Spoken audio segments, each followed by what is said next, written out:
In 2 weeks, this company's gross profit margin fell from 22% to 2%. What it built in the 90 days after that is the store you shop at now.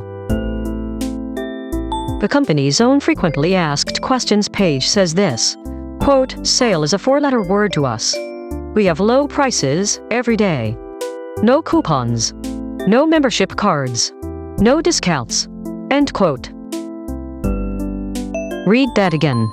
Not a promise about low prices. A list of things they refuse to do. There is no online ordering. Not for groceries. Not even for gift cards, which exist only as physical objects. No third-party delivery. No self-checkout. No loyalty program. On that last one, the company explains itself. Quote, "That discount is paid for by the manufacturer. The manufacturer pays the store money to get you to buy more." End quote. And then, plainly, we don't collect any customer data. One exception, which most accounts miss. Trader Joe's delivered in Manhattan for about a decade and stopped on the 1st of March, 2019. There is almost no advertising either. Mark Gardner worked in advertising before he worked in a Trader Joe's. What surprised him most, he said, was that there was barely any social media and barely any public relations. And the shelves are short.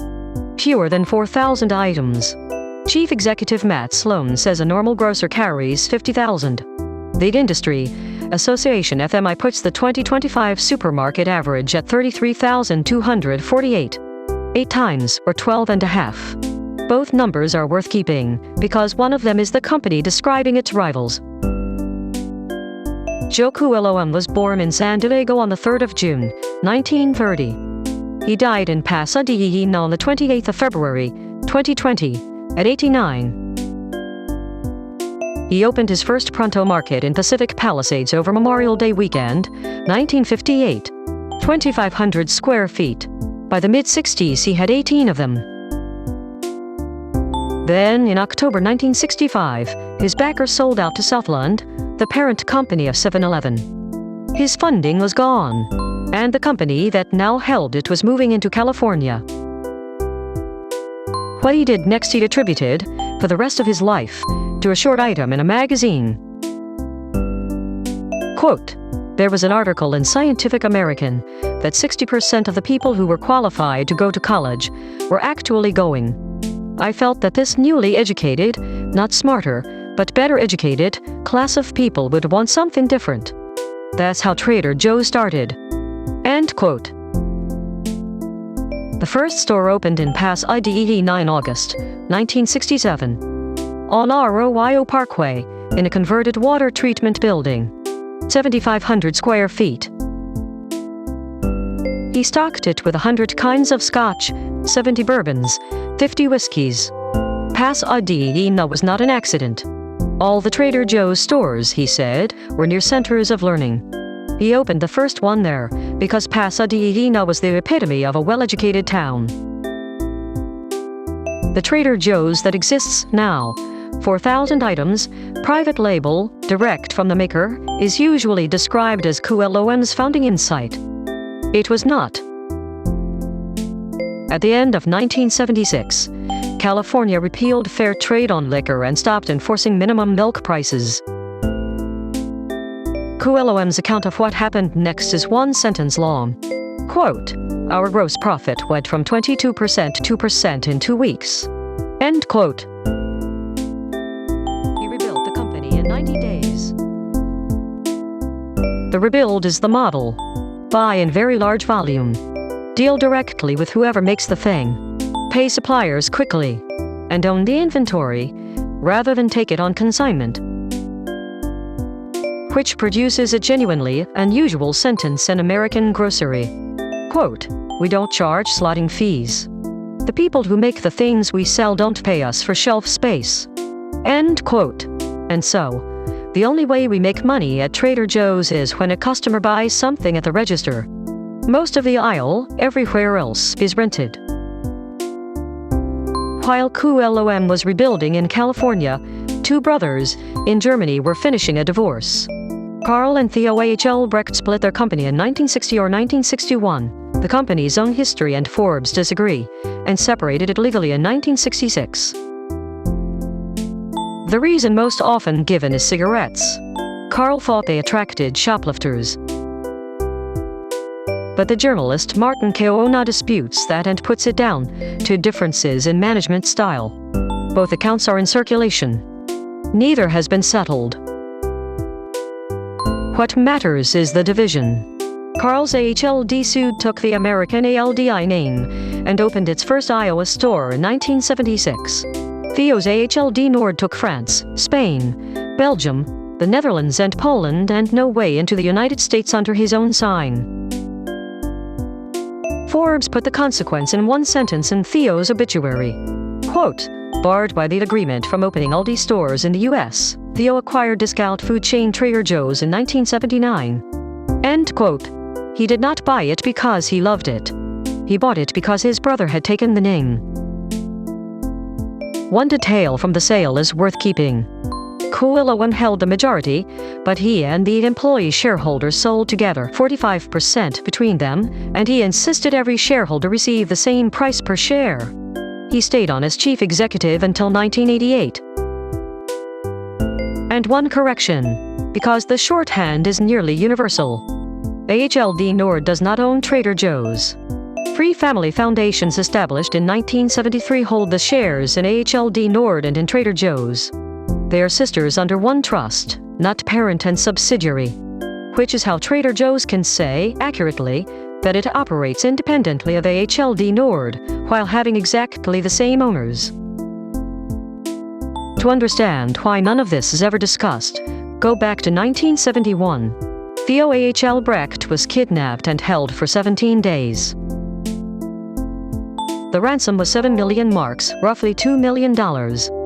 It was delivered by Franz Hengs Bach, the Bishop of Essen.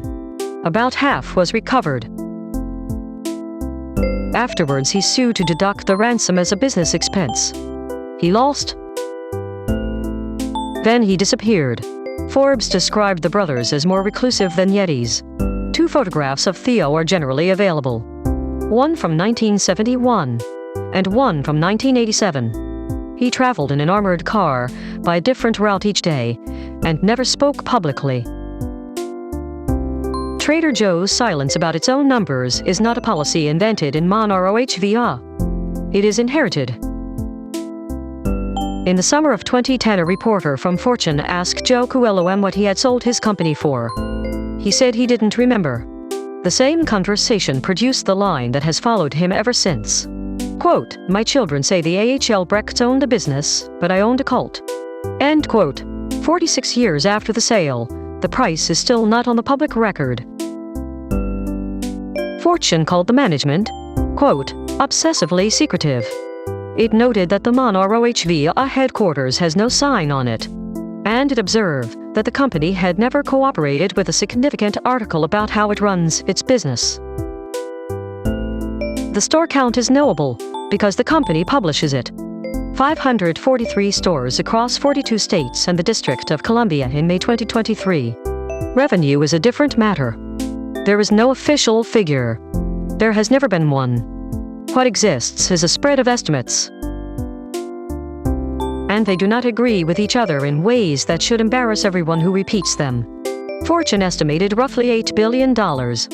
Forbes, 5 days earlier, put it at about $5.5 billion. Which brings us to the claim that turns up in nearly every profile. That Trader Joe's sells more per square foot than Costco. It does not hold up. Costco's fiscal 2025 10K reports net sales of $269.912 billion across 914 warehouses averaging roughly 147,000 square feet. Divide it out, and you get about $2,008 per square foot. The Trader Joe's estimates in circulation run from 1734 to a little over 2,000, and the most recent of them dates to 2014. The two are in the same band. Only one of them is audited. The convenient number is the unaudited one, and it has been repeated for 15 years.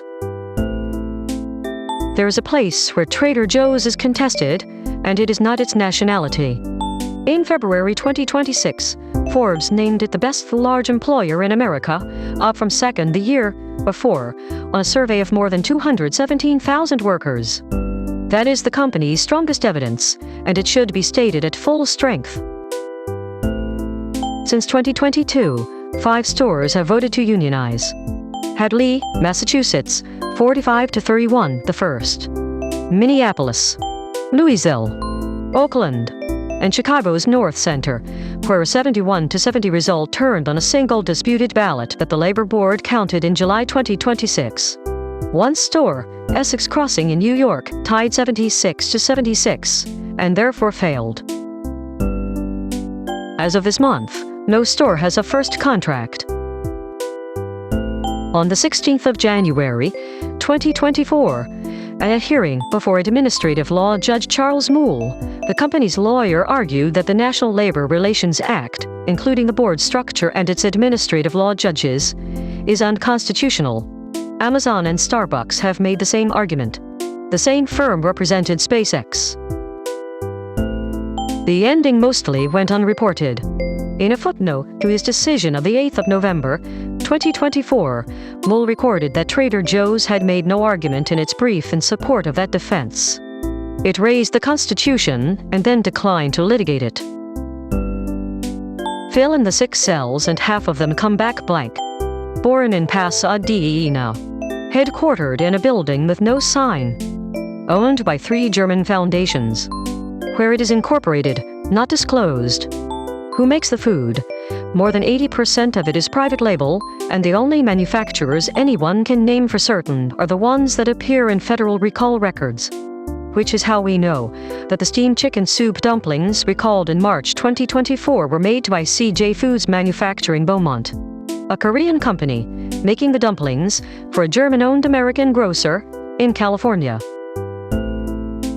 The first film in this series was about Budweiser, and the number that ran through it was 11,449. The people who signed a petition when an American beer turned out to be Belgian.